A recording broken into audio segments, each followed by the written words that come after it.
butcher of Gujarat airdropped into Bengal. He has no answers to Bengal's development model, so instead he is indulging in personal unsubstantiated attacks. Butcher भी के माने वो शर्माता है नरेंद्र मोदी से, और वो आदमी देश का प्राइम मिनिस्टर बनेगा।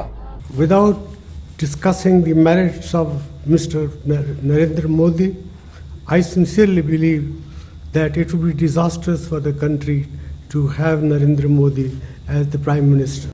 I think it will be disastrous for the country to have Narendra Modi as the PM. Narendra Modi अगर प्रधानमंत्री बनते हैं तो देश बर्बाद हो जाएगा। ये 7 RCR में मौजूद आज के पीएम की राय है। प्रधानमंत्री पद के बड़े उम्मीदवार नरेंद्र मोदी के बारे में। मनमोहन सिंह की राय में कितना दम है? क्या मनमोहन सिंह के इस दावे पर भरोसा किया जा सकता है? 7 RCR के इस एपिसोड में नरेंद्र मोदी की कहानी आगे बढ़ेगी। उन आरोपों की चर्चा होगी जिनकी ओर मनमोहन सिंह इशारा कर रहे थे। कहानी की शुरुआत करते हैं 2001 से। गुजरात की सेवा करने का यह जो एक विशेष दायित्व मेरे पर आ रहा है। 7 अक्टूबर 2001 को नरेंद्र मोदी ने पहली बार गुजरात के मुख्यमंत्री पद की शपथ ली। 2001 में गुजरात के भूकंप के बाद काम में ढिलाई बरतने के आरोप में केशुभाई पटेल को हटाकर उन्हें मुख्यमंत्री बनाया गया। उस वक्त राज्य में बीजेपी की हालत खराब थी। पार्टी जिला पंचायतों और नगर निगम के चुनाव हार चुकी थी। गुजरात में साल 2003 में विधानसभा चुनाव होने थे, जिसमें पार्टी को जिताने की जिम्मेदारी मोदी को सौंपी गई थी। ऐसे में उनके पास वक्त कम था और इस बात का एहसास खुद नरेंद्र मोदी को भी था। इसीलिए उन्होंने उस वक्त टेलीग्राफ अखबार को दिए एक इंटरव्यू में कहा था कि वो गुजरात वनडे मैच खेलने आए हैं। वो वनडे मैच खेलने आए। उन्होंने जब लेजिस्लेचर पार्टी की मीटिंग एड्रेस की थी तो उस वक्त उन्होंने ये स्टेटमेंट किया था। अब सर्कमस्टेंसेस के अंदर न उतरते हुए अगर किसी चीज़ को देखते हैं तो आप बहुत सिंपल तरीके से, बहुत सादगी से ये कह सकते हैं कि वो मौका जो है गोधरा ने उनको प्रेजेंट कर दिया। नरेंद्र मोदी ने अपनी जिंदगी का पहला चुनाव 14,728 वोटों से जीता था। राजकोट विधानसभा उपचुनाव का नतीजा 24 फरवरी 2002 को आया था, लेकिन इसके ठीक 2 दिन बाद ही गुजरात में जो कुछ घटा उसने नरेंद्र मोदी की राजनीति और उनकी छवि को हमेशा के लिए बदल कर रख दिया। 27 फरवरी 2002 को अहमदाबाद से करीब 160 किलोमीटर दूर गोधरा में एक बड़ी वारदात पेश आई। मुजफ्फरपुर से अहमदाबाद आने वाली साबरमती एक्सप्रेस जब सुबह करीब 7:30 बजे गोधरा रेलवे स्टेशन से आगे बढ़ी तो उस पर पहले पथराव किया गया और फिर उसकी 2 बोगियों में आग लगा दी गई। इस भयानक वारदात में कुल 59 लोग मारे गए थे, जिनमें ज्यादातर विश्व हिंदू परिषद और बजरंग दल के कार सेवक थे जो अयोध्या से लौट रहे थे। शुरुआती जांच में ये बात सामने आई थी कि मुसलमानों की एक भीड़ ने ट्रेन पर यह हमला किया था। ये घटना न कम्युनल राइट की है, न ये कम्युनल राइट का इंसिडेंट है। ये निश्चित तरह सामूहिक रूप से हिंसा करने का एक कृत्य है। वन साइडेड है, निर्दोष लोग हैं, 40 महिलाएं, बच्चे हैं, ट्रेन में जा रहे हैं, उनको जला दिया गया है।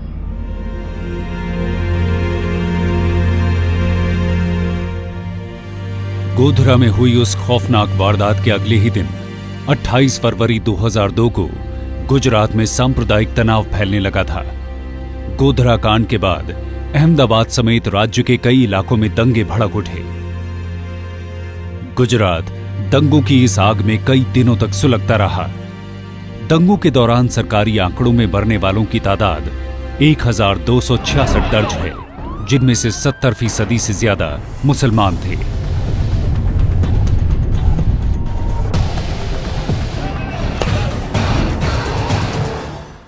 जब गुजरात दंगों की आग में जल रहा था, राज्य में चारों तरफ खून खराबा हो रहा था, अहमदाबाद की सड़कों पर भी दंगाई कत्लेआम कर रहे थे, उस वक्त गुजरात के मुख्यमंत्री नरेंद्र मोदी कहां थे और वो क्या कर रहे थे? मैं कभी ये तो नहीं कह सकता स्थिति नॉर्मल है, लेकिन मैं इतना जरूर विश्वास से कह सकता हूं कि हम नॉर्मल से की तरफ बड़ी तेजी से आगे बढ़ रहे हैं।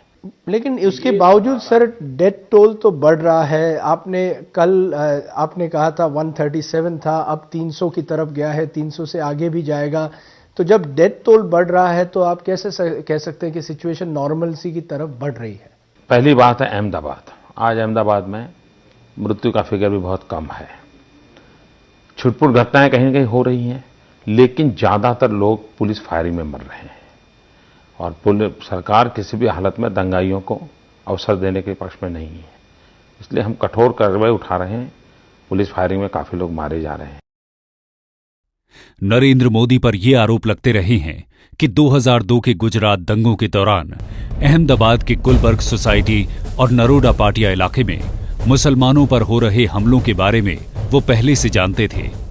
किंगशुक नाग ने द नमो स्टोरी में लिखा है कि मोदी के एक मंत्री के हवाले से उस वक्त ये खबर भी आई थी कि गोधरा कांड के बाद 27 फरवरी 2002 को रात को मुख्यमंत्री निवास पर पुलिस और प्रशासन के आला अधिकारियों की जो अहम बैठक हुई थी, उसमें नरेंद्र मोदी ने अधिकारियों से कहा था कि गोधरा को लेकर हिंदुओं में प्रतिक्रिया होती है तो होने दें। बाद में एसआईटी ने इस मामले में भी नरेंद्र मोदी को क्लीन चिट दे दी थी। हालांकि ये विवाद अभी भी बना हुआ है।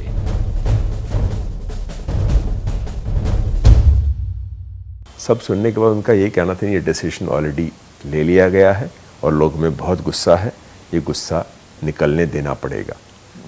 हमेशा आज तक पुलिस का जो व्यवहार रहा है कि बैलेंस करके एक्शन लो, वो अब इस बार नहीं चलेगा। लोगों के गुस्से को आपको बाहर निकलने देना पड़ेगा, ये उनका जो कहना था। तो तभी हमको समझ आ गई कि इनके दिमाग में क्या बात चल रही है। संजीव भट्ट के नरेंद्र मोदी पर लगाए गए इन आरोपों को एसआईटी ने अपनी आरोप में खारिज कर दिया था, जिसे अदालत ने भी मान लिया है। एसआईटी ने अपनी रिपोर्ट में संजीव भट्ट को कई आधार पर भरोसेमंद गवाह नहीं माना है और उन्हें एक झूठा गवाह करार दिया है। मैंने बहुत लोगों से बात किया जो उस मीटिंग में मौजूद थे, किसी ने कंफर्म नहीं किया। मैंने मोदी के जो निजी सचिव थे अनिल मुकिम से भी बात किया था, उन्होंने बोला था not when I was present. तो हालांकि चर्चा ज़रूर है कि मोदी ने ऐसी बात कहा है वहाँ पे, पर उसके लिए कोई एविडेंस नहीं है। नरेंद्र मोदी की दंगों में भूमिका को लेकर पहली बार अदालत में सवाल तब खड़े हुए थे जब जून 2006 में पूर्व सांसद एहसान जाफरी की पत्नी जकिया जाफरी ने अपनी शिकायत में मोदी समेत 62 लोगों पर दंगों की साजिश रचने का आरोप लगाया था। गुजरात में दंगों के दौरान अहमदाबाद के गुलबर्ग सोसाइटी में भी करीब 68 लोगों को मार दिया गया था, जिसमें 72 साल के पूर्व सांसद एहसान जाफरी भी शामिल थे। 2008 में सुप्रीम कोर्ट ने स्पेशल इन्वेस्टिगेशन टीम यानी एसआईटी को आदेश दिया था कि वो जकिया जाफरी की शिकायत की जांच करे। मई 2010 में एसआईटी ने अपनी रिपोर्ट सुप्रीम कोर्ट में दाखिल कर दी थी, जिसमें मोदी के खिलाफ मामला बंद करने की सिफारिश की गई थी। मोदी जी, जब 2002 के दंगों की बात आती है और हमेशा आपसे ये अपेक्षा होती है और आप इसका कई बार सैकड़ों बार जवाब दे चुके हैं कि मैं उसके बारे में उस वक्त बोल चुका हूं जो मुझे बोलना है 2002 में। सब कुछ बोलता हूं, ऐसा नहीं, झूठ बोल रहे हैं आप, मेहरबानी कीजिए, ये भाषा ठीक नहीं आपकी। मैं 2007 तक हर व्यक्ति को हर सवाल का हर समय जवाब दिया है। प्रिंट मीडिया में पढ़ा है, इलेक्ट्रॉनिक मीडिया पढ़ा है। आप लोग इसको रिसर्च कीजिए, आपको बुरा लगे भला लगे और आप चाहो कि मैं आपसे दब जाऊं तो होने वाला नहीं है। आप चाहो मुझे नोच लो, नहीं कर पाओगे, नहीं कर पाओगे। हाँ, 2007 में जब दोबारा यूपीए बना और उन्होंने षड्यंत्र करके कोर्ट कचहरियों में सुप्रीम कोर्ट तक मुझे घसीट के, फिर मुझे लगा कि अब मुझे कुछ नहीं बोलना चाहिए क्योंकि सुप्रीम कोर्ट को इन्फ्लुएंस नहीं होना चाहिए, सुप्रीम कोर्ट को स्वतंत्र करना चाहिए। आज तक हिंदुस्तान के किसी मुख्यमंत्री को 9 घंटे किसी पुलिस वाले ने ग्रिल किया है? ये मुख्यमंत्री है जिसको 9 घंटे तक पुलिस अफसरों ने ग्रिल किया था। सुप्रीम कोर्ट के कहने पर किया था और सुप्रीम कोर्ट ने उसको वीडियो रिकॉर्डिंग करके देखा था। ये सब कसौटियों से निकला हो। ठीक है, देखिए, क्या आपने पुलिस और गृह मंत्रालय के अधिकारियों को कहा था कि सांप्रदायिक दंगों में पुलिस हिंदू और मुसलमान के खिलाफ एक जैसा एक्शन लेती है? मतलब कि अब ऐसा नहीं करना चाहिए और हिंदुओं को अपनी प्रतिक्रिया जाहिर करनी चाहिए वगैरह वगैरह, और इस पर पुलिस और गृह मंत्रालयों ने अपनी क्या प्रतिक्रिया व्यक्त की, ये जरा बताइए। बेबुनियाद आरोप है, तथहीन है, जबकि इसके विपरीत मैंने सभी अधिकारियों को यह निर्देश दिया था कि सांप्रदायिक सौहार्द बिगड़ना नहीं चाहिए, और गोधरा में मैंने इसकी अपील मीडिया के जरिए भी लोगों से की थी। गुजरात दंगों के वक्त राज्य में बीजेपी की सरकार थी और उधर केंद्र में बीजेपी के नेतृत्व वाली एनडीए की सरकार थी। उस वक्त दिल्ली में क्या हो रहा था? गुजरात दंगों को लेकर एनडीए की केंद्र सरकार पर दबाव बढ़ता जा रहा था। विरोधी दलों ने केंद्र सरकार पर हमले तेज कर दिए थे, जिसके चलते संसद की कार्रवाई भी ठप हो गई थी। दंगों को लेकर गुजरात के मुख्यमंत्री नरेंद्र मोदी की सरकार को बर्खास्त करने की मांग भी जोर पकड़ने लगी थी।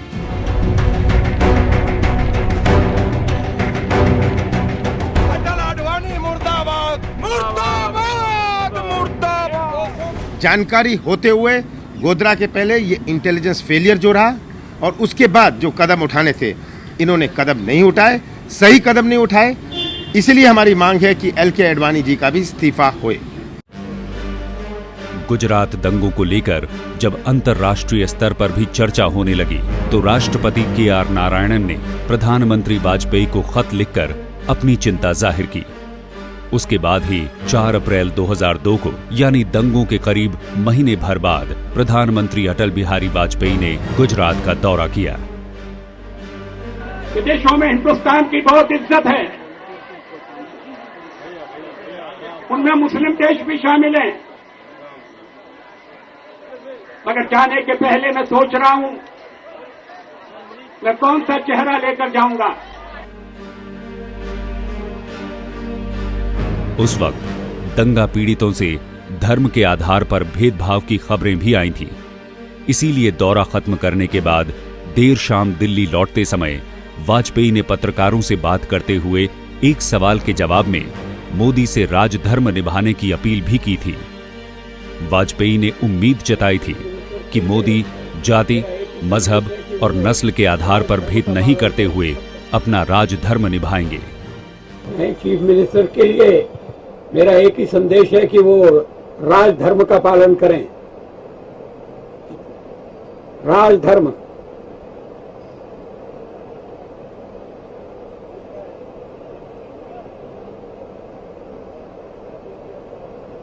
ये शब्द काफी सार्थक है।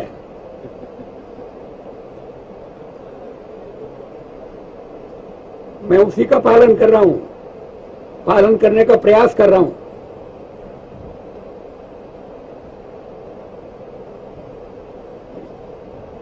राजा के लिए, शासक के लिए प्रजा प्रजा में भेद नहीं हो सकता, न जन्म के आधार पर, न जाति के आधार पर, न संप्रदाय के आधार पर। हम भी वही कर रहे हैं साहब। मुझे विश्वास है कि नरेंद्र भाई यही कर रहे हैं। मुख्यमंत्री नरेंद्र मोदी ने 2002 में राजधर्म निभाया या नहीं निभाया, इस बात पर विवाद अभी भी बना हुआ है। लेकिन प्रधानमंत्री पद के लिए बीजेपी उम्मीदवार बनने के बाद से वो लगातार कहते रहे हैं कि उनकी नजर में सभी लोग बराबर हैं और देश का संविधान सबसे ऊपर है। पहली बात है, मुझे सरकार चलानी है। सरकार चलती है संविधान के तहत, और मैं मानता हूं सरकार का एक ही रिलीजन होता है, इंडिया फर्स्ट। सरकार की एक ही होली बुक होती है, आवर कॉन्स्टिट्यूशन। सरकार की एक ही भक्ति होती है, भारत भक्ति। सरकार की एक ही कार्यशैली होती है, सबका साथ सबका विकास। गुजरात में दंगों के बाद बीजेपी भारी दबाव में थी। केंद्र पर विपक्ष लगातार हमला कर रहा था, लेकिन बीजेपी की असली मुश्किल उसकी एनडीए के अंदर से उठने वाले सवाल थे। 10 अप्रैल 2002 को एनडीए में शामिल चंद्रबाबू नायडू की टीडीपी ने भी मोदी की इस्तीफे की खुलेआम मांग कर दी थी। The present scenario is also not suited for elections. Still violence is going, still some places curfew is there.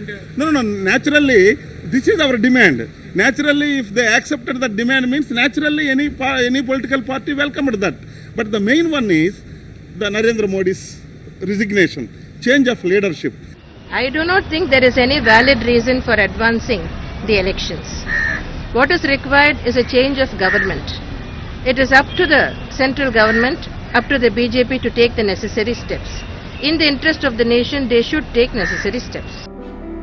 Atal Bihari Vajpayee के नेतृत्व में केंद्र की एनडीए सरकार 20 छोटी बड़ी पार्टियों की मदद से बनी थी। बीजेपी की सहयोगी पार्टियों के पास 74 सांसद थे। इन पार्टियों के बगैर सरकार चल नहीं सकती थी। रामविलास पासवान की लोक जनशक्ति पार्टी भी उन्हीं में से एक थी। 30 अप्रैल यानी दंगा भड़कने के लगभग 2 महीने बाद रामविलास पासवान ने वाजपेयी मंत्रिमंडल से इस्तीफा दे दिया था। पासवान उस वक्त खान मंत्री हुआ करते थे। सिर्फ रामविलास पासवान ने एक थोड़ा पुरजोर ढंग से बात करी, इस्तीफा दिया और तमाम चीजें करी, लेकिन जनता दल यू और बाकी जितने दल थे उन तमाम की उनकी कथनी और करनी में अंतर था। दरअसल वो एक इस चीज में देख रहे थे कि चलिए एक ऐसा फेज आया, निकल जाएगा और सब कुछ ठीक हो जाएगा। गुजरात दंगे के विरोध में रामविलास पासवान के अलावा एनडीए में शामिल किसी भी पार्टी के मंत्री ने पद नहीं छोड़ा था। एनडीए का बाहर से समर्थन कर रही चंद्रबाबू नायडू की टीडीपी ने नरेंद्र मोदी को मुख्यमंत्री पद से हटाने की मांग की थी, लेकिन जेडीयू के नीतीश कुमार हों या ममता बनर्जी, दोनों सरकार में मंत्री बने रहे। यहां तक कि नीतीश कुमार ने तो नरेंद्र मोदी की तारीफ तक की थी। बहुत काम हो रहा है गुजरात। अब गुजरात की बाहर एक अलग छवि, खास करके नरेंद्र भाई मोदी जी की एक अलग छवि प्रचारित की जाती है, लेकिन मैं नहीं जानता उनसे इनका कोई नुकसान नहीं होता है इससे। लेकिन गुजरात की छवि को एक बिगाड़ने की कोशिश होती है, वो एक अलग प्रश्न है। लेकिन जो कुछ भी गुजरात में हो रहा है उसका उतना प्रचार नहीं होता है जितना प्रचार होना चाहिए।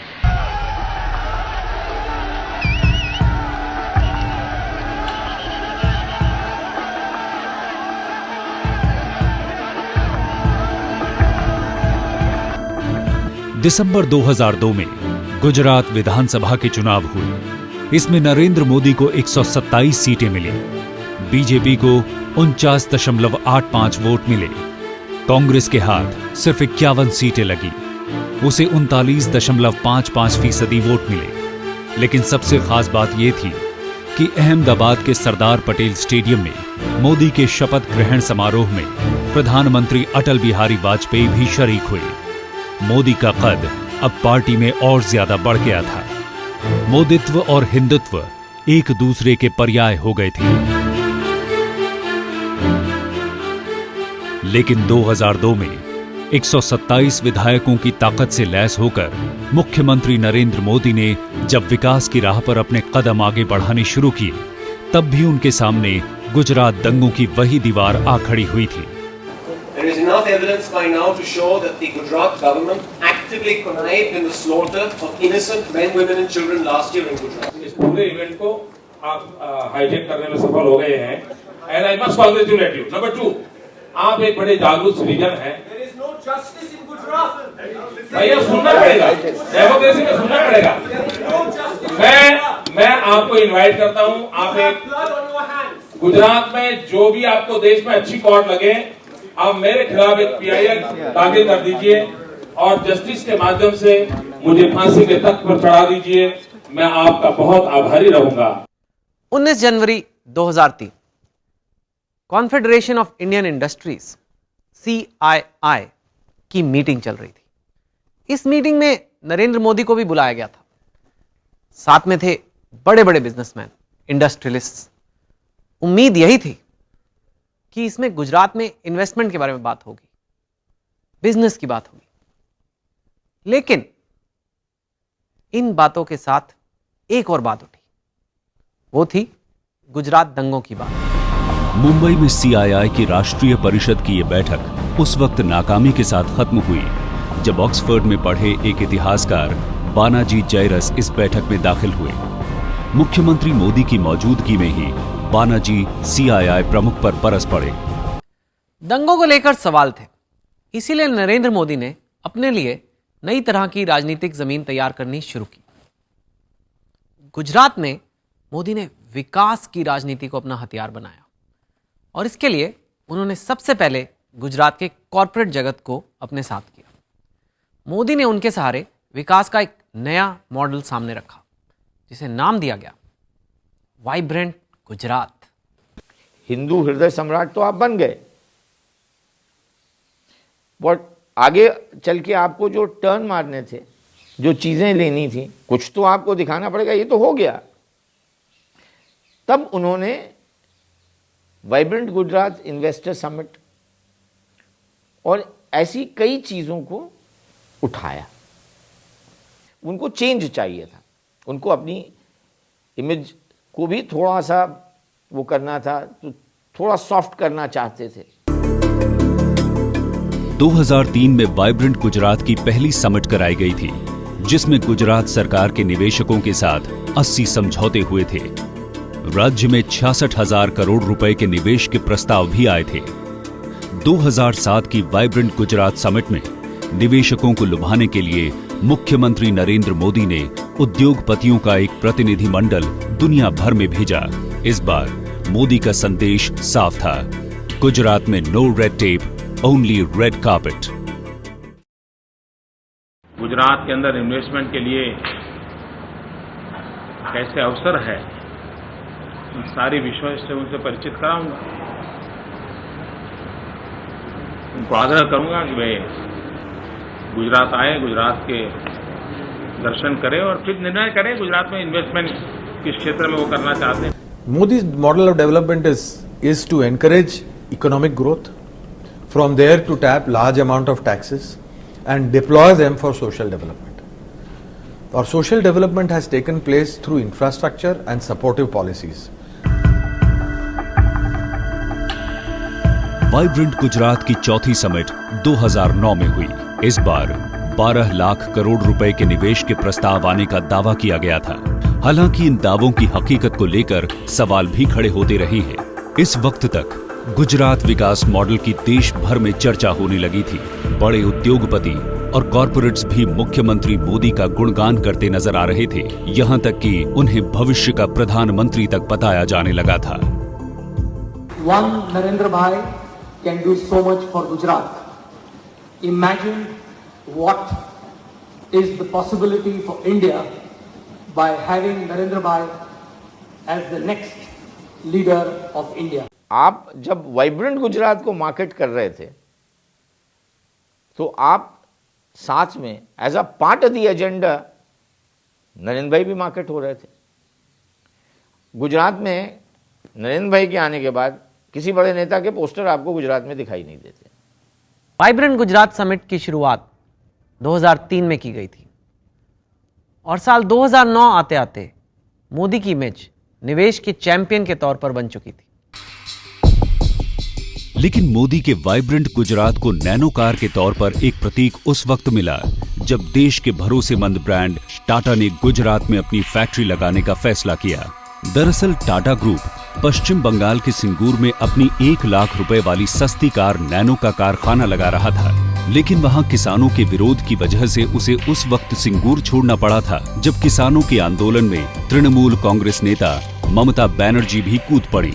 दरअसल पश्चिम बंगाल की लेफ्ट फ्रंट सरकार के खिलाफ ममता बनर्जी को ये एक बड़ा मुद्दा हाथ लग गया था। I hope that there is a bad M and a good M, and that we have made that transition. 7 अक्टूबर 2008 को रतन टाटा ने गुजरात के साणंद में नैनो कार का कारखाना लगाने का ऐलान किया था, जिसे मुख्यमंत्री नरेंद्र मोदी का मास्टर स्ट्रोक माना गया। मास्टर स्ट्रोक है नरेंद्र भाई का। लेकिन अगर आप ग्राउंड पर देखते हैं तो 2,900 करोड़ का प्रोजेक्ट, जो उसका अल्टीमेट टोटल प्रोजेक्ट, उसके सामने 30,000 प्लस करोड़ के आपने बेनिफिट्स दिए हैं। 20 साल के बाद आप पेमेंट उसका शुरू होगा, एक स्टेटेड 1% इंटरेस्ट पे आएगा। मतलब ये सारे बेनिफिट्स दिए गए हैं। लोकल्स को एम्प्लॉय करेंगे, उसमें आपने ढील दी। वहां से यहां लाने का भी उन्होंने प्रोजेक्ट कॉस्ट भी रखा। तो स्टेटेड पर्पस, पॉलिटिकल ऑब्जेक्टिव और परसेप्शंस, इनमें काफी फर्क रहा।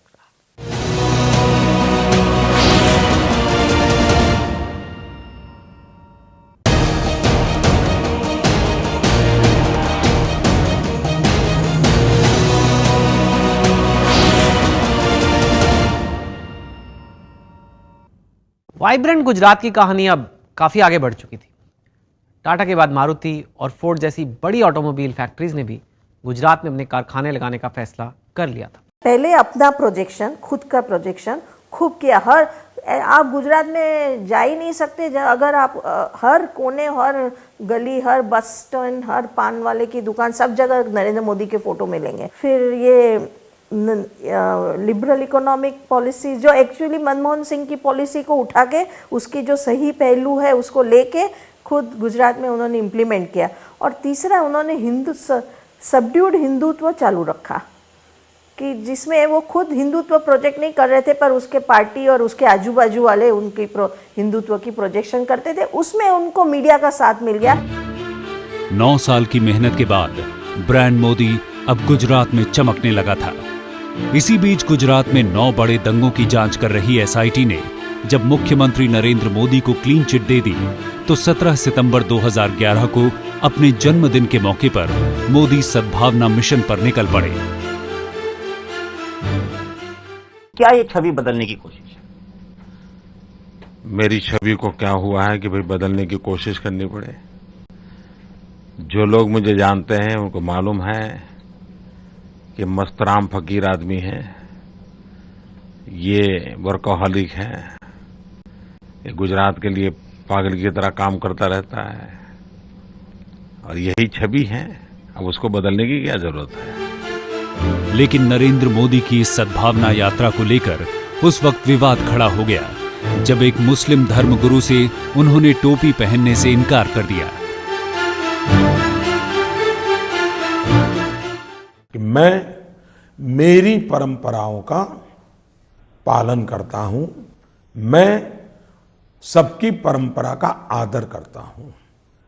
पालन मेरी परंपराओं का होगा और मुझे इसका गर्व है। दूसरी बात है, हम जानते हैं गांधी को कभी टोपी नहीं पहननी पड़ी, पंडित नेहरू को कभी टोपी नहीं पहननी पड़ी, सरदार वल्लभ भाई पटेल को कभी टोपी नहीं पहननी पड़ी। पिछले दो दशक में ही ये राजनीतिक रंग ले लिया है, और मैं अपीजमेंट पॉलिटिक्स का विरोधी हूं। गांधी जी पीएम कैंडिडेट तो नहीं थे? मैं अपीजमेंट पॉलिटिक्स का विरोधी हूं। ये जो अपीजमेंट के सिंबल है उसको मैं कभी फॉलो नहीं करूंगा। पिछले 12 सालों में नरेंद्र मोदी ने दंगों के दाग से निकलने और अपनी छवि सुधारने की तमाम कोशिशें की हैं। विकास के नारे के बाद सद्भावना यात्रा भी उसी कोशिश की एक कड़ी थी। लेकिन मोदी और उनकी पार्टी बीजेपी के विरोधी कहते हैं कि गुजरात दंगों को लेकर आज तक माफी नहीं मांगी है और ना ही कभी इस पर अफसोस ही जताया है। मोदी का दंगों पर जो बयान आया था, उसने जख्मों पर मरहम लगाने के बजाय उन्हें कुरेदने का ही काम किया है। हम अगर कार चला रहे हैं, अब वी आर अ ड्राइवर और कोई ड्राइव कर रहा है और हम पीछे बैठे, फिर भी एक छोटा कुत्ते का बच्चा भी अगर कार के नीचे आ जाता है तो हमें पेन फील होता है कि नहीं? होता है।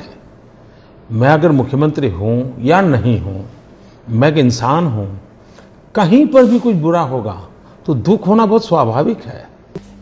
आपसे बहुत दफ़ा दंगों के बारे में बहुत सारे सवाल हो चुके, जिम्मेदारी पे सवाल हो चुके, कोर्ट केस पर हो चुके, कुत्ते के पिल्ले के बारे में भी हो चुके।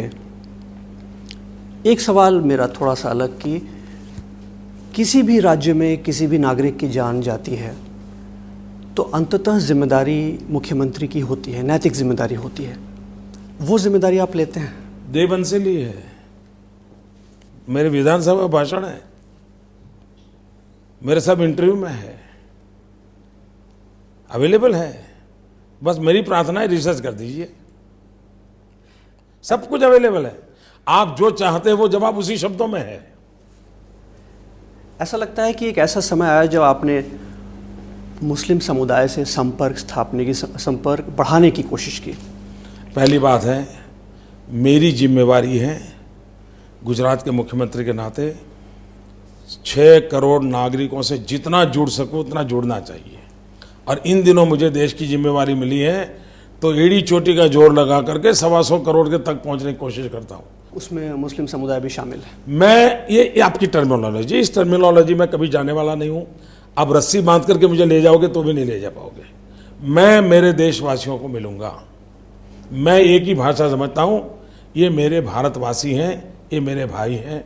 ये आप जिस कलर से देखना है आपकी मर्जी, मोदी उस कलर में जाने वाला नहीं है। मुख्यमंत्री नरेंद्र मोदी की सद्भावना यात्रा की सफलता को लेकर अलग अलग राय हो सकती हैं, लेकिन इस बात में संदेह नहीं है कि सद्भावना की मोदी की ये कोशिश प्रधानमंत्री बनने के उनके मंसूबे की तरफ साफ इशारा थी। बीजेपी के अंदर वैसे भी प्रधानमंत्री पद के लिए नरेंद्र मोदी की उम्मीदवारी को लेकर चर्चा 2009 से ही तेज हो गई थी। मोदी ने भी खुद को राष्ट्रीय स्तर पर विकास पुरुष के तौर पर प्रोजेक्ट करना शुरू कर दिया था, जिसके नतीजे के तौर पर सरदार पटेल की विरासत से लेकर अमिताभ बच्चन के विज्ञापन तक उनकी इस रणनीति का हिस्सा बने। यहाँ खुशबू है मेल मिलाप की, पत्ते पेड़ों की, शहरों की। यहाँ खुशबू है गुजरात की। आपने माथा टेका सोमनाथ में? कुछ दिन तो गुजारो गुजरात में। 2009 के आसपास उन्होंने ये चेंजेस शुरू किए, उन्होंने इस तरफ देखना शुरू किया और उन्होंने एक तरफ जो है अपना जो पोलराइज्ड कम्युनल प्रोफाइल था उसको सॉफ्ट करने की कोशिश की और दूसरी तरफ उन्होंने अपने डेवलपमेंटल प्रोफाइल को एग्रेसिवली मार्केट करने की कोशिश की या एग्रेसिवली लोगों के सामने रखना शुरू किया। जैसे उनकी अपनी अचीवमेंट्स जो थी वो नेशनल न्यूज़पेपर्स में एडवर्टाइजमेंट्स के तौर पे भी आती रही। उधर 2009 में लोकसभा चुनाव हुए। बीजेपी इस चुनाव में लाल कृष्ण आडवाणी की लीडरशिप में उतरी थी। Lal Krishna Advani PM in waiting थे। बीजेपी 2009 का चुनाव हार गई और उसी समय मुख्यमंत्री नरेंद्र मोदी ने दिल्ली में प्रधानमंत्री पद की अपनी तैयारी तेज कर दी। 2009 का लोकसभा चुनाव बीजेपी बुरी तरह हारी थी। इसीलिए चुनाव नतीजों के बाद संघ प्रमुख मोहन भागवत ने एक प्रेस कॉन्फ्रेंस करके उस वक्त अपने इरादे जता दिए थे कि वो बीजेपी में बड़े परिवर्तन चाहते हैं। हार के बाद संघ के निशाने पर खास तौर पर लाल कृष्ण आडवाणी और उनकी टीम के वो केंद्रीय नेता थे जिन्होंने इन चुनावों की रणनीति बनाई थी। भाजपा के काम आज का नहीं है, लाखों कार्यकर्ता उनके देश भर है और उन्होंने तपस्या की है।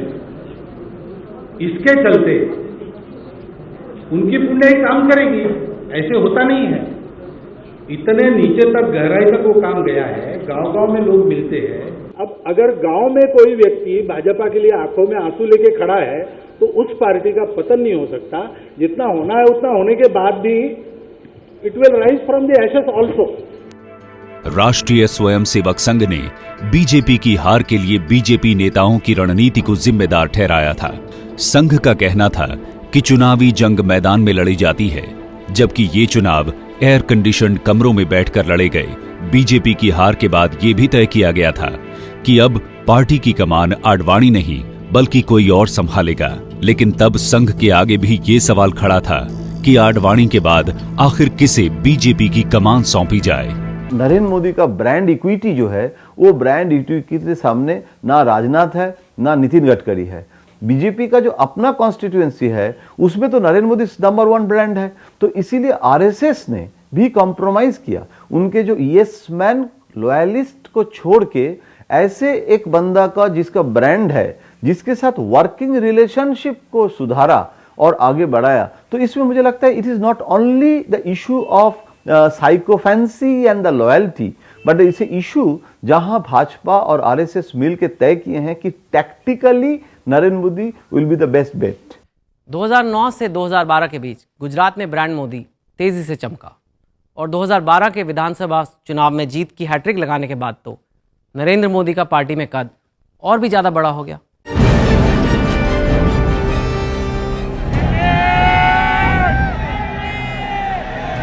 आपकी अगर इच्छा है तो मैं जरूर 27 तारीख को एक दिन के लिए दिल्ली हो आऊंगा।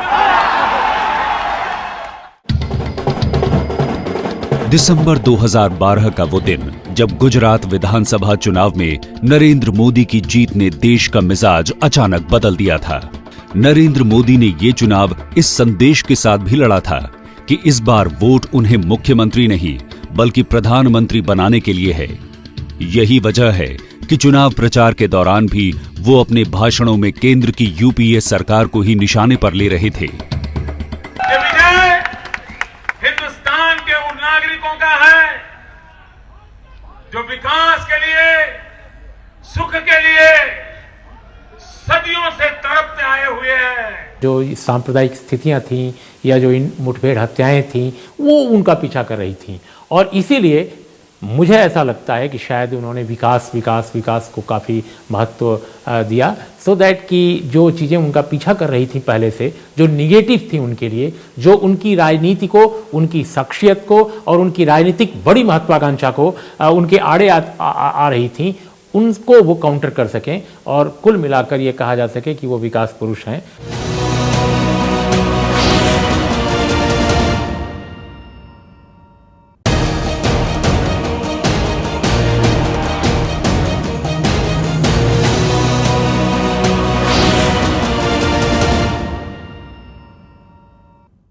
गुजरात में जीत की हैट्रिक लगाने के बाद नरेंद्र मोदी ने 6 फरवरी 2013 को पहली बार दिल्ली के दरवाजे पर दस्तक दी थी। दिल्ली के श्रीराम कॉलेज ऑफ कॉमर्स में जब मोदी बोले तो साफ हो गया कि अब उनकी अगली मंजिल दिल्ली है। लेकिन प्रधानमंत्री पद की उम्मीदवारी के लिए क्या पार्टी तैयार थी? क्या लाल कृष्ण आडवाणी तैयार थे? कल्पना कीजिए स्पीड की कि एक व्यक्ति अभी तो मैप देख रहा है कि किस इलाके में जाऊं, वो 19 महीने के बाद पहला मेट्रो का कोच बनाकर के दिल्ली को डिलीवरी देता है, और आज दिल्ली के अंदर जितने मेट्रो के कोच आ रहे हैं वो गुजरात से बनकर के आ रहे हैं। नरेंद्र मोदी को आरएसएस के जो लीडरशिप, संघ के जो लीडरशिप पहले ही तय कर लिया था कि नरेंद्र मोदी को बनाना है, क्योंकि ये चर्चा संघ में पहले हो चुका था। एक समय नितिन गडकरी जिस समय अध्यक्ष थे, और नितिन गडकरी और संघ का रिश्ता हम सब जानते हैं, उस समय से ये चर्चा शुरू हुआ था। और आरएसएस के एक बहुत सीनियर एक लीडर मुझे बताया था कि आडवाणी जी अभी हो गया है जो कंट्रीब्यूशन, अभी हम लोगों को सोचना पड़ेगा कि नरेंद्र मोदी के नेतृत्व पे कैसे हम आगे बढ़े। नरेंद्र मोदी गुजरात के बाहर अपने कदम निकाल चुके थे। दिल्ली के श्रीराम कॉलेज ऑफ कॉमर्स में छात्रों से बात करने के बाद उन्होंने फिक्की की महिला इकाई को संबोधित किया। नरेंद्र मोदी पुणे के फर्ग्यूसन कॉलेज भी गए। मोदी ने देश के अलग अलग शहरों में जाकर लोगों से संवाद बनाने की एक मुहिम सी छेड़ दी थी। उनको सत्ता चाहिए, पावर चाहिए, हमें देश के हर नागरिक को एम्पावरमेंट देना है। बहुत बड़ा बदलाव है मित्रों हमारी सोच में। अपने भाषणों में हमेशा 6 करोड़ गुजरातियों की बात करने वाले नरेंद्र मोदी अब पूरे देश में घूम रहे थे। वो अब 125 करोड़ भारतीयों के विकास की बात करने लगे थे। अब उनके निशाने पर केंद्र की सरकार थी। वो भ्रष्टाचार का मुद्दा जोर शोर से उठा रहे थे। मोदी युवाओं की बात कर रहे थे। उन्होंने धीरे धीरे अपनी ब्रांडिंग की रणनीति में भी बदलाव करने शुरू कर दिए थे। बड़ा चतुराई से किया, बहुत ही चतुराई से। और ये नहीं समझिए कि 1 साल या 2 साल में हुआ। मोदी जी जो बिल्कुल 3-4 साल से जिस ढंग से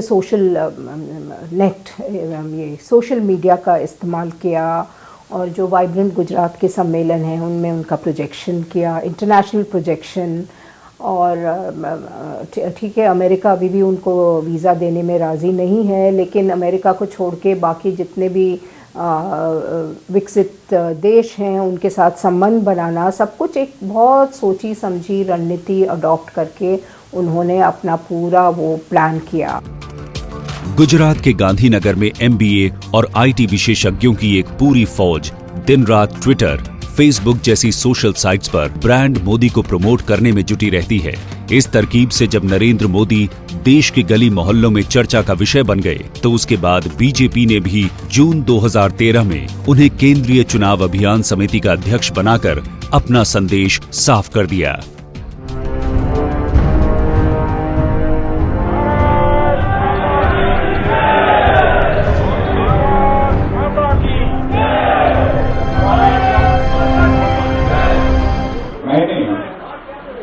गुजरात के मुख्यमंत्री श्री नरेंद्र मोदी को चुनाव अभियान समिति का चेयरमैन घोषित किया है।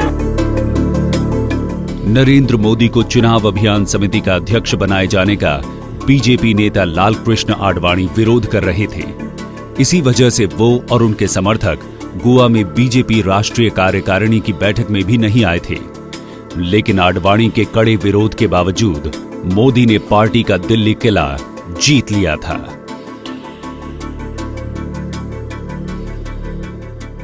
आज के दिन में आरएसएस जो है वो नरेंद्र मोदी का जो लीडरशिप है उसमें जो स्टैंप लगा दिया, रबर स्टैंप लगाया, वो मोहर जो लगाया वो आरएसएस है।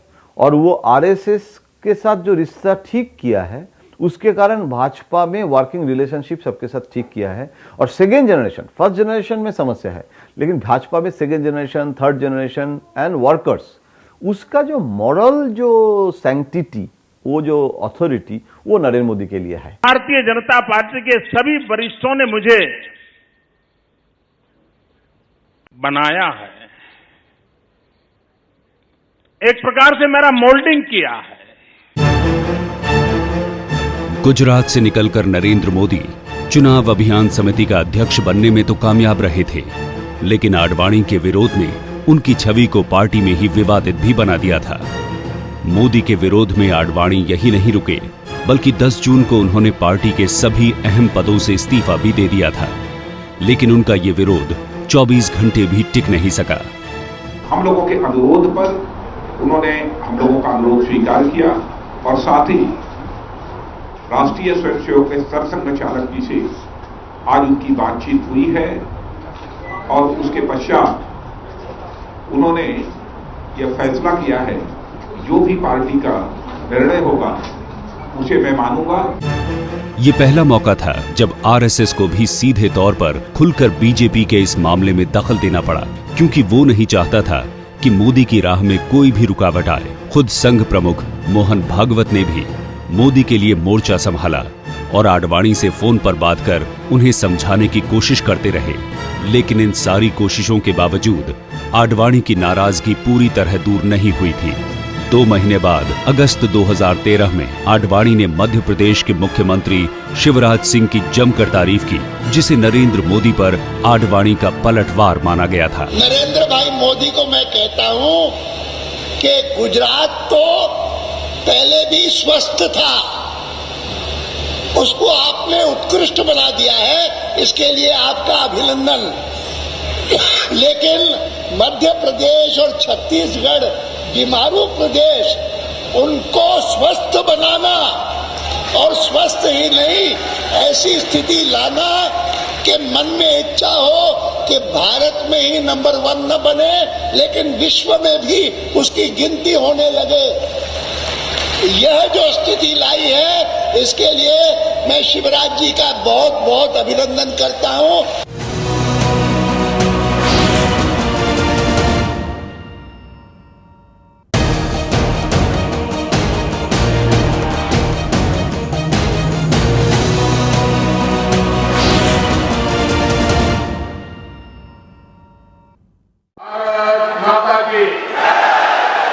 दिल्ली के सिंह जो रुपये के डॉक्टर थे, तो रुपया आज अस्पताल में जीवन और मृत्यु के बीच खड़ा हुआ। 7 सितंबर 2013 को नरेंद्र मोदी छत्तीसगढ़ के अंबिकापुर पहुंचे। वहां दिल्ली के लाल किला का एक मॉडल था। उसी मॉडल लाल किले से मोदी प्रधानमंत्री मनमोहन सिंह के खिलाफ बोल रहे थे और ठीक उसी समय दिल्ली के झंडेवाला में संघ मुख्यालय के अंदर मोदी को असली लाल किले तक पहुंचाने की रणनीति तैयार की जा रही थी। मोदी को संदेश भेजा गया कि वो अहमदाबाद न जाकर दिल्ली पहुंचे। देश के अंदर इस समय जो मूड है वो एक विशेष प्रकार का परिवर्तन देश चाहता है और यह बात हम हमारे सारे अधिकारी प्रवास में महसूस करते हैं। यही बात कल 2 दिन के बैठक में भी सामने आई। इसको पार्टी के नेतृत्व को कन्वे किया गया है। 2014 के चुनाव में नरेंद्र मोदी ही बीजेपी की तरफ से प्रधानमंत्री पद के उम्मीदवार होंगे, ये बात संघ में पहले ही तय हो चुकी थी। लेकिन 8 और 9 सितंबर को जब संघ और बीजेपी की समन्वय बैठक हुई तो उसमें यह तय किया गया कि इस बार नरेंद्र मोदी के प्रधानमंत्री पद की उम्मीदवारी के ऐलान के वक्त आडवाणी को अलग रखने का संदेश नहीं जाना चाहिए। नरेंद्र मोदी अपने समकालीन राजनेताओं की तुलना में आगे दिखाई पड़े, इसलिए पार्टी ने उनको स्वीकार किया है। जब पार्टी के अध्यक्ष राजनाथ सिंह स्वयं सभी सभाओं में कह रहे हैं कि नरेंद्र भाई मोदी सबसे लोकप्रिय व्यक्ति हैं, तो इस पर संघ क्यों असहमत होगा? आखिर राजनाथ सिंह जी भी स्वयंसेवक हैं, नरेंद्र मोदी भी स्वयंसेवक हैं। नरेंद्र मोदी के प्रधानमंत्री पद की उम्मीदवारी को लेकर आडवाणी को मनाने की कोशिशें आखिरी वक्त तक होती रही थी। संघ प्रमुख मोहन भागवत समेत संघ और बीजेपी के कई बड़े नेताओं ने भी उनसे बात की थी, लेकिन आडवाणी अड़े रहे। 13 सितंबर 2013 को आडवाणी के विरोध को दरकिनार करते हुए नरेंद्र मोदी को बीजेपी ने प्रधानमंत्री पद का उम्मीदवार घोषित कर दिया। संसदीय दल ने यह फैसला किया है कि श्री नरेंद्र मोदी को आगामी लोकसभा चुनाव के लिए प्राइम मिनिस्ट्रियल कैंडिडेट के रूप में प्रोजेक्ट किया जाए।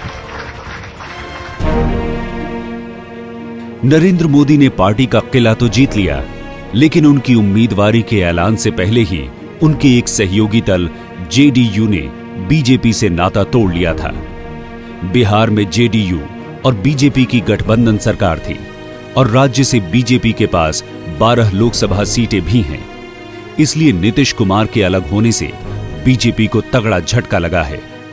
दरअसल 2014 के चुनाव में नीतीश कुमार को बिहार में मुस्लिम वोटों के छिटकने का डर सता रहा था और एनडीए से अलग होने के बाद तो वो नरेंद्र मोदी पर वार करने का कोई मौका नहीं चूक रहे थे। ये देश प्रेम से चलेगा, मोहब्बत से चलेगा, भाईचारे से चलेगा, सद्भाव से चलेगा, गले मिलने से चलेगा, सबकी इज्जत करने से चलेगा। इसमें कभी टोपी भी पहननी पड़ेगी, कभी टीका भी लगाना पड़ेगा। 2002 में गुजरात दंगों के वक्त एनडीए सरकार में मंत्री रहे नीतीश कुमार ने 2014 के चुनाव से पहले बीजेपी का साथ छोड़ दिया और ऐसा माहौल बनाने की कोशिश की ताकि धर्मनिरपेक्ष ताकतें नरेंद्र मोदी से दूर ही रहें। लेकिन गुजरात दंगों के बाद एनडीए की सरकार से इस्तीफा देने वाले लोक जनशक्ति पार्टी के नेता रामविलास पासवान और मोदी के इस्तीफे की मांग करने वाले चंद्रबाबू नायडू को अब नरेंद्र मोदी का साथ मंजूर है। इसीलिए वो एनडीए में वापस भी लौट चुके हैं। और मैं पूरा का पूरा उम्मीद करूंगा कि आपके रहनुमाई में, आपके नेतृत्व में समाज का कोई वर्ग नहीं हो जिसका अहित हो और कोई वर्ग नहीं हो जो 1 साल के बाद नहीं कहे कि नरेंद्र मोदी ही हमारा एकमात्र नेता है, उससे अच्छा कोई नेता नहीं है। इसलिए ये आपके ऊपर में कांटा, ये ताज नहीं, कांटा का ताज आने वाला है और इस कांटा के ताज को आप संभाल करके भारत मां का जो सपना है उस सपना को आप पूरा करने का काम करेंगे। Nation for the last 10 years it is suffering because of Congress party misrule, inefficient rule and corrupt rule. Congress free India we have to make it, then only all these problems will be solved. I am confident Modi will prove all these things already established in Gujarat. it will be repeated at all India level. फिलहाल तमाम सर्वों में नरेंद्र मोदी प्रधानमंत्री पद के सबसे मजबूत दावेदार माने जा रहे हैं, लेकिन बीजेपी को बहुमत न मिलने की सूरत में गैर बीजेपी, गैर कांग्रेसी दलों का रुख नरेंद्र मोदी के लिए मुसीबतें खड़ी कर सकता है। दक्षिण भारत में मोदी जहां जयललिता के खिलाफ चुनाव लड़ रहे हैं, वहीं ओडिशा में नवीन पटनायक और पश्चिम बंगाल में ममता बनर्जी के साथ उनकी जबानी जंग जारी है।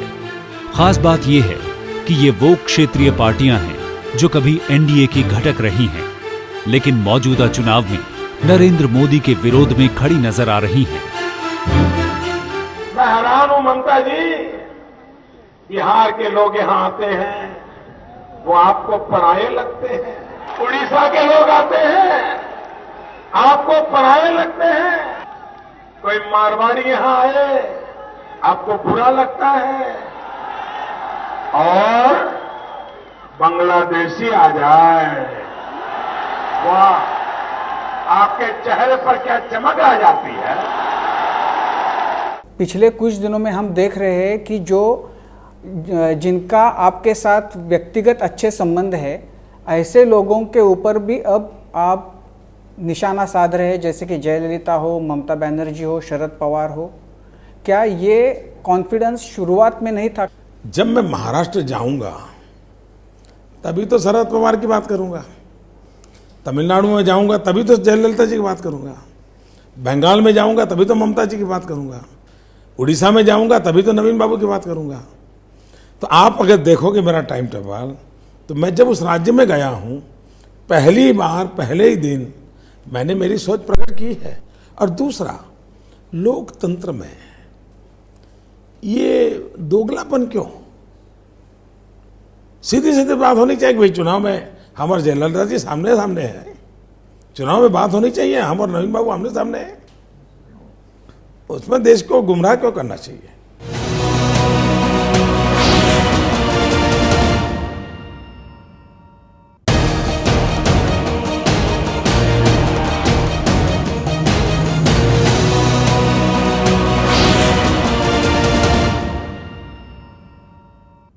मैं आज आपसे विशेष आग्रह करने आया हूं कि मजबूत सरकार के लिए, स्थिर सरकार के लिए, प्रगति करने वाली सरकार के लिए 300 से ज्यादा एनडीए के पार्लियामेंट के मेंबर जीत करके भेजिए।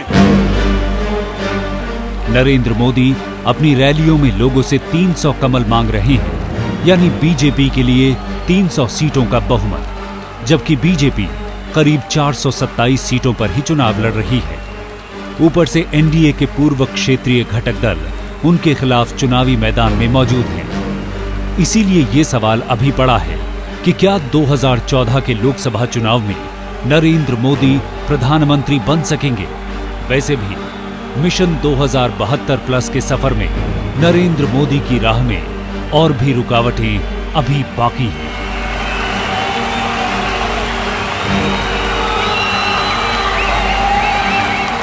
विगत वर्षों में भी हम लोगों ने बिहार से ही सांप्रदायिकता के घोड़ा को रोका था, और इस बार बिहार ही रोकेगा। बिहार और झारखंड से सांप्रदायिकता रूपी घोड़े को वहीं पर हम नाथेंगे, लगाम लगाएंगे। क्या आपको लगता है कि ऐसी स्थिति आ सकती है कि आपकी वजह से सीटें आए, लेकिन आपकी वजह से कुछ दल समर्थन करने से परहेज करें, तो वो आंकड़ा जो है वो कम रह जाए? पहली बात है, ये अरिथमेटिक के हिसाब के लिए ठीक है। चुनाव अरिथमेटिक वाला नहीं है, चुनाव केमिस्ट्री वाला है। इसलिए जो पंडितों के पुराने जो मानदंड रहे हैं, उन मानकों के आधार पर चुनाव नतीजे का हिसाब किताब गलत निकलेगा। मैं विश्वास से कहता हूं कि भारतीय जनता पार्टी इस बार एकदम क्लियर कट मैंडेट के साथ शासन में आएगी। ये नरेंद्र दामोदर दास मोदी की अब तक की कहानी है। क्या इस कहानी में 7 RCR का पता, एड्रेस जुड़ेगा?